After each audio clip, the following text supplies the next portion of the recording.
And welcome back, ladies and gentlemen, to Final Fantasy XII, the Zodiac Age Struggle for Freedom. As you can see here, I did update to the newest version. For some reason, though, it took me a bit by surprise that the license board went back to, I guess, the original Zodiac Age design, but with a few new nodes and whatnot you can actually unlock, as you can see here for yourself.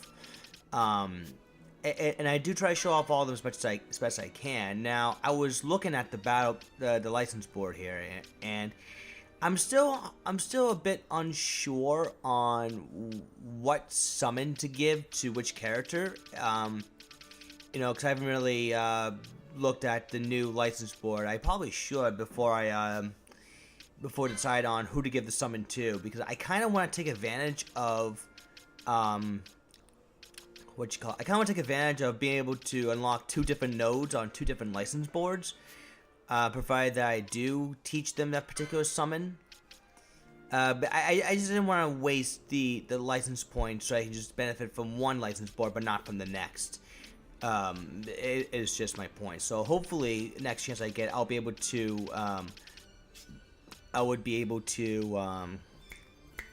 was I gonna say? Look, to take a look at it and see what would be beneficial, or if Eternal, I know you'll be listening to this. If you want to give me some kind of advice, that'd be great. The reason why I actually went back, because I actually want to show off the new title screen here. It has Vayne here with like some swords hanging around him. So yeah, there you go. This proves I am playing the latest version of the game. And just like I said in the previous episode, we are going to be taking the time to cover the Giza Plains, the Rainfall Giza Plains. But first, before we do that, we are going to claim our rewards here. Pretty much here. Like I said before, every few boss fights or hunts that you complete, you should get some new reward from Mont Blanc.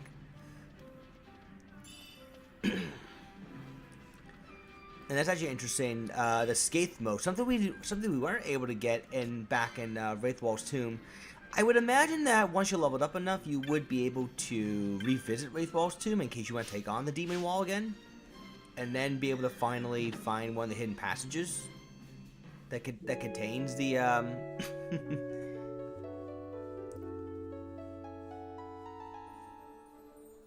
that pretty much contains the hidden item there. So now we're finally there at Giza Plains. Unfortunately, though, I'm going to cover this in maybe another video or two, because there's a lot of fighting I do, as well as tree stump hunting. And what I mean by that is, throughout the area, you'll run into some tree stumps that you can knock down. If you knock down enough of them, a new area can be unlocked. And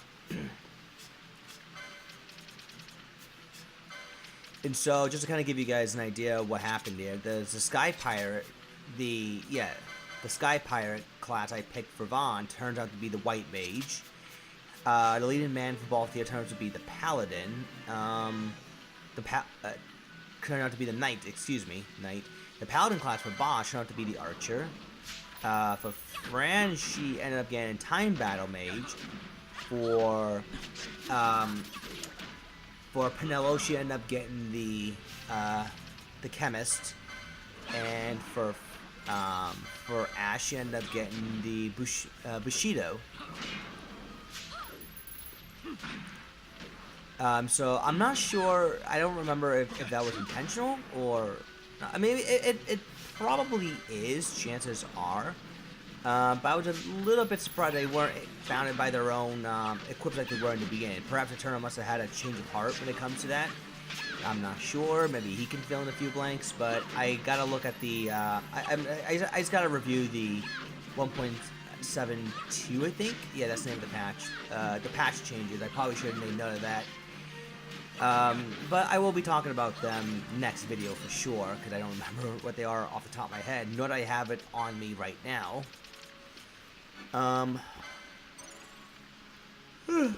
Excuse me.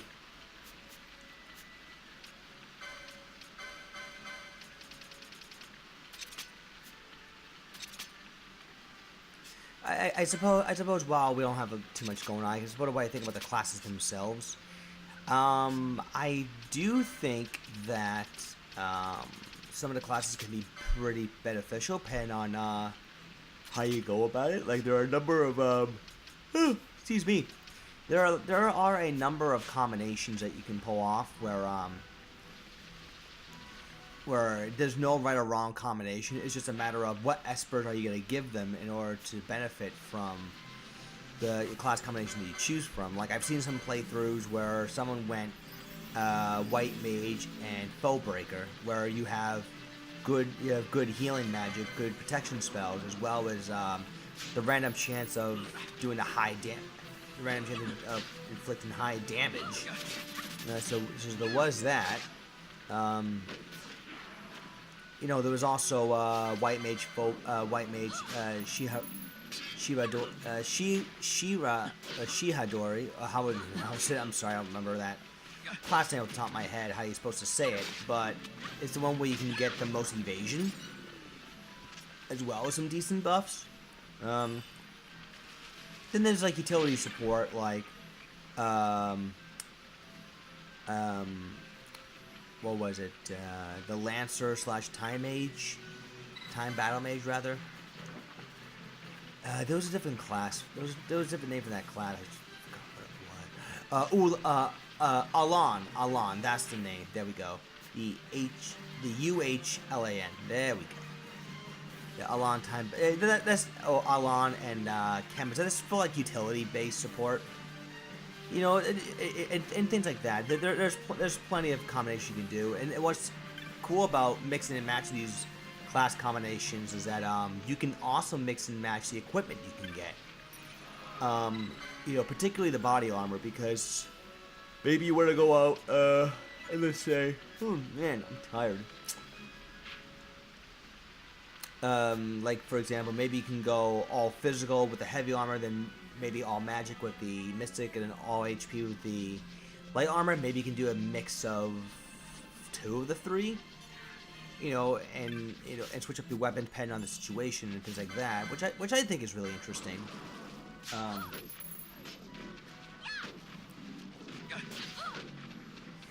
I do know that I did pre-order Final Fantasy 12 Zodiac Age for the Switch, and the difference, I might have said this in the last part.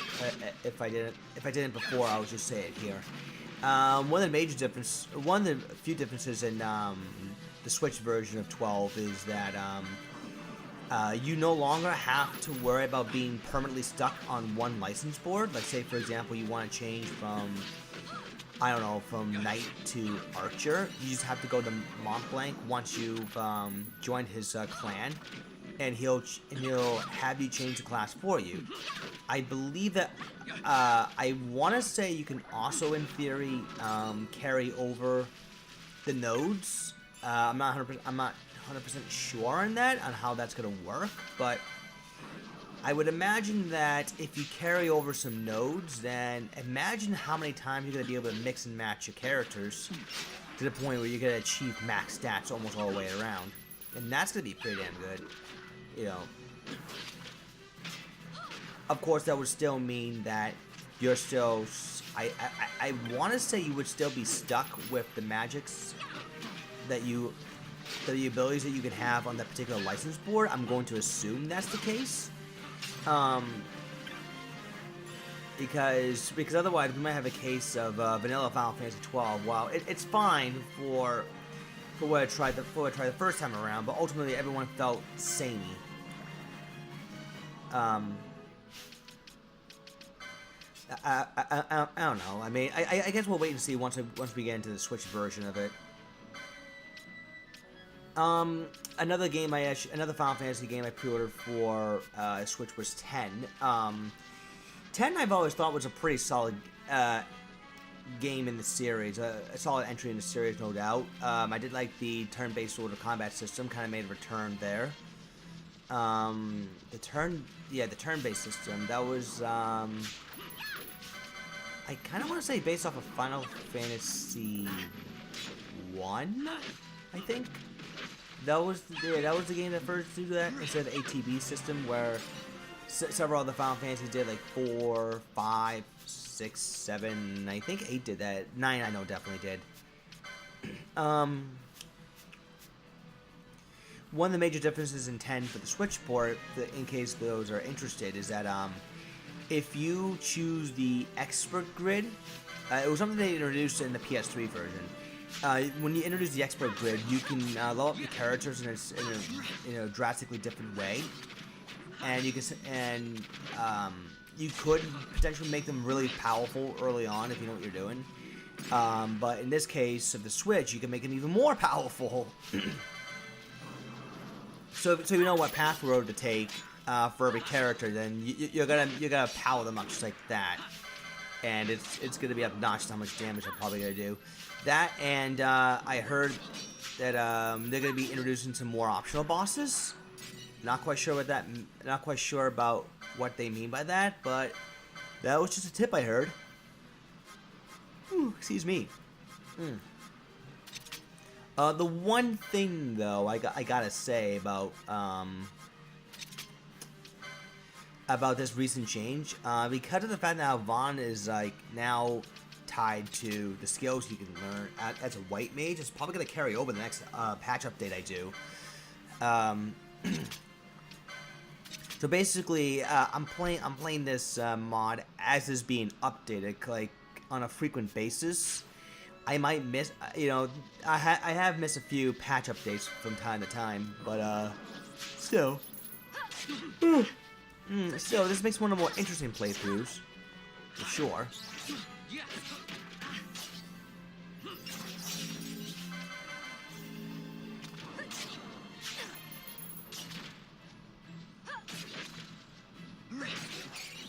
Now, unlike the Giza Plains where everything's all dry because everything's all wet, the enemies, as you can obviously see, are stronger, and there's no shop. There is a safe zone you can go to where you speak to like a couple of villagers, and then there's a save crystal right there, but there's no shop there. So I think after certain events pass, you're gonna have to wait until Giza Plains becomes dry again, and then you go back to the same basic enemies you once fought before.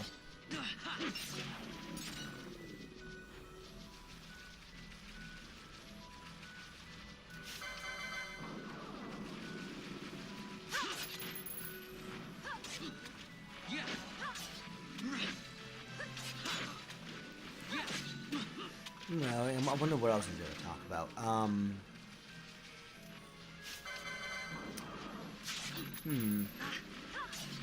Well, yeah, I mean, what I'm basically doing here is just stealing a lot from these enemies here. And I'm not trying to remain silent on purpose. It's just that there's not really a lot for me to say. I mean, all I'm doing here is just trying to fight every enemy that's in my way, just for the sake of, experience grinding and things like that.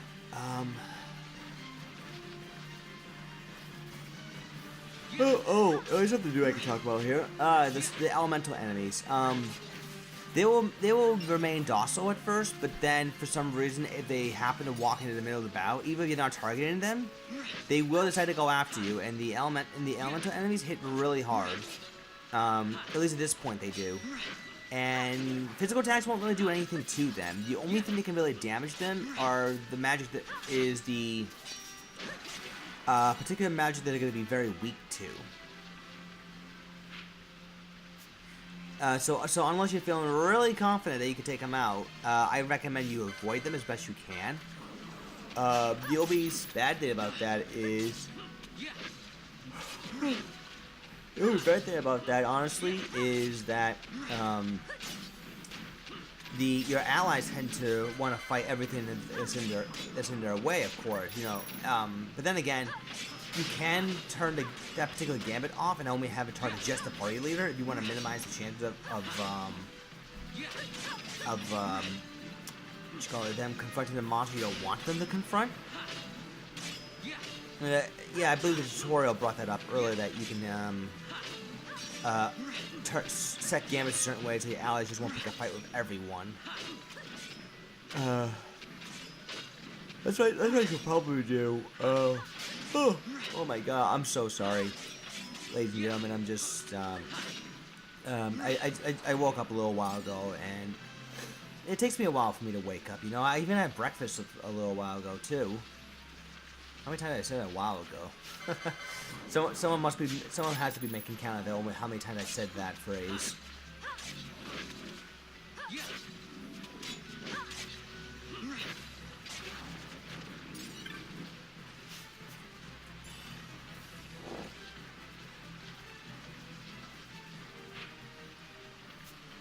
Yeah, and the reason why I'm checking the map every time is because I kind of want to make sure that I know where I am.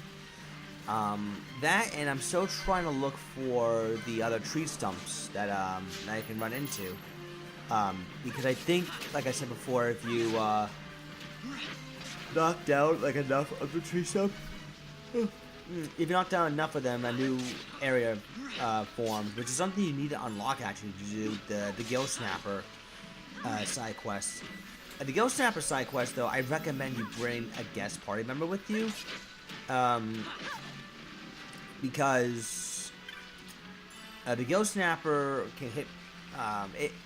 It doesn't hit that hard, but at the same time, when it's close to death, it's obviously gonna speed up the number of attacks you can pull off at once.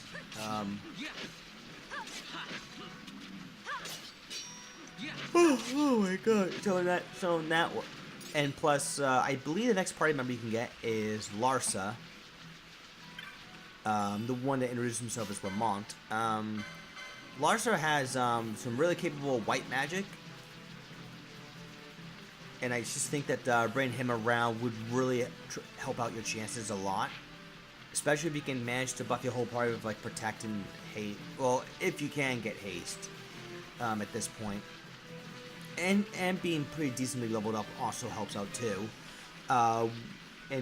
And more importantly, being equipped for the job. I think that's the most important thing to keep in mind of.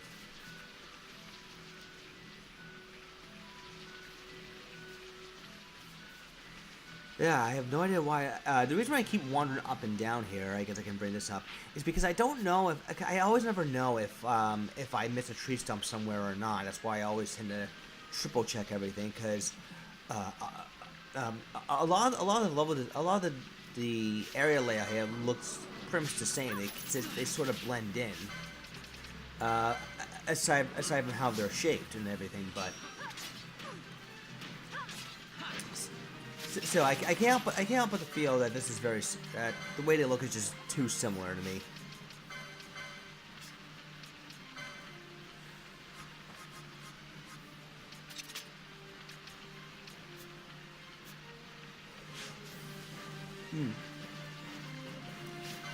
Another thing I'm gonna bring up too is that because we did unlock Bellius, the additional espers, the optional ones, are yours to go hunt down if you ever want to go after them. I do recommend you do that, especially if you want to get all the espers in the game.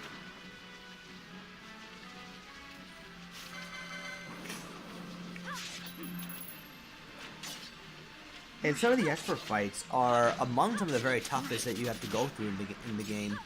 Particularly Zodiark, where it does Darkja, and it only does insane amount of dark elemental damage, but it also inflicts every status effect in the book. Even with Ribbon, you can still die to this thing in one hit, because one of the status effects it can hit you with that Ribbon does not guard against is Death.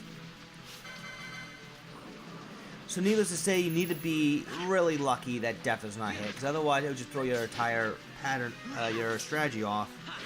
Although, one of the ways I would recommend you take out Darkja, I will be going over that strategy when I get to it, it's not going to be for a while though, is to make sure that you take care of Ultima first, and while you're in the boss fight of Ultima, you pick up the Excalibur Night Sword. The Excalibur Night Sword obviously is Holy Elemental, and Darkja is weak to Holy. If you combine that with the Berserker Gloves, make your Excalibur fighter go auto Berserk, you also want to make sure you give him haste, because haste and berserk, which is increase the damage output by, I think, 3 times. And he might be able to combo if you're really lucky as well.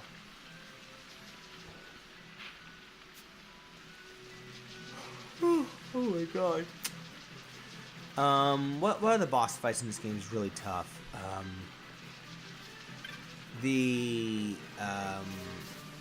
I think the Hellworm, one of the optional bosses, is really tough. Because I think that thing only has 1 million HP, but there's a huge amount of fire damage. That's another thing. What else?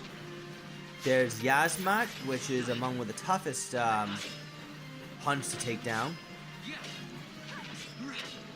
Yasmat has, I think, well over 50 million, I want to say, and that can take at least 40-45 minutes, maybe close to an hour if you're really that unlucky.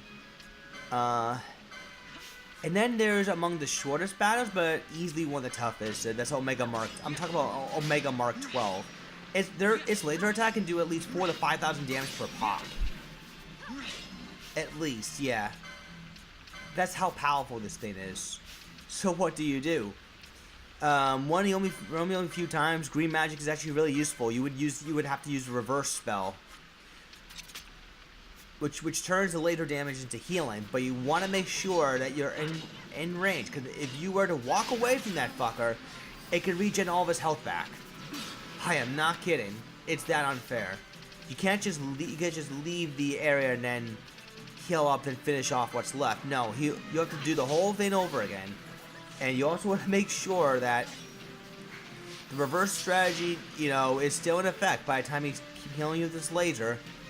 So it basically comes down to fucking luck. Luck and I guess some timing with certain attacks. And the other thing is that you have to make sure that the 2 other allies are from a safe distance, and let the berserker go on the attack, the one you put in the reverse spell on, because what's also going to happen is you might accidentally heal the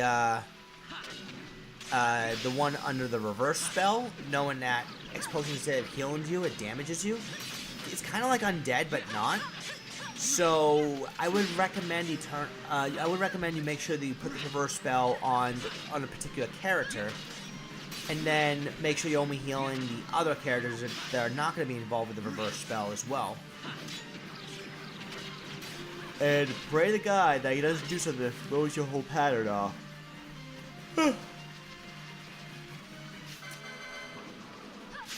Berserk does help, especially if you have a really powerful weapon.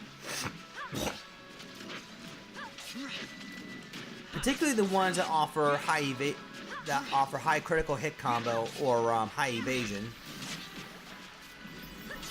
And this is partially why I wanted to avoid the Storm Elemental, because they just follow you everywhere and they catch Thundara on you, and they can basically just 2 to 3 shot your whole party.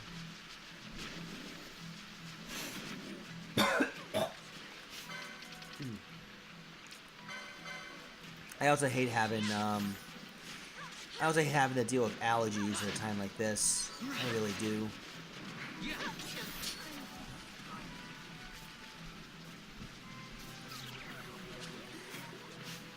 Oh, right, I forgot about this. The Storm Elemental can cast Sleep, and before I get a chance to cure a Princess Kiss, Fran dies. So I'm like, what the fuck? Great. But thankfully, though, it's not a game over, because I still have 3 other allies sitting in the back. So I can use just the one I need, and then just have them just run off. Oh my god. But yes, next time we meet, ladies and gentlemen, we will finish off the Giza Plains as fast as we can. So until then, later.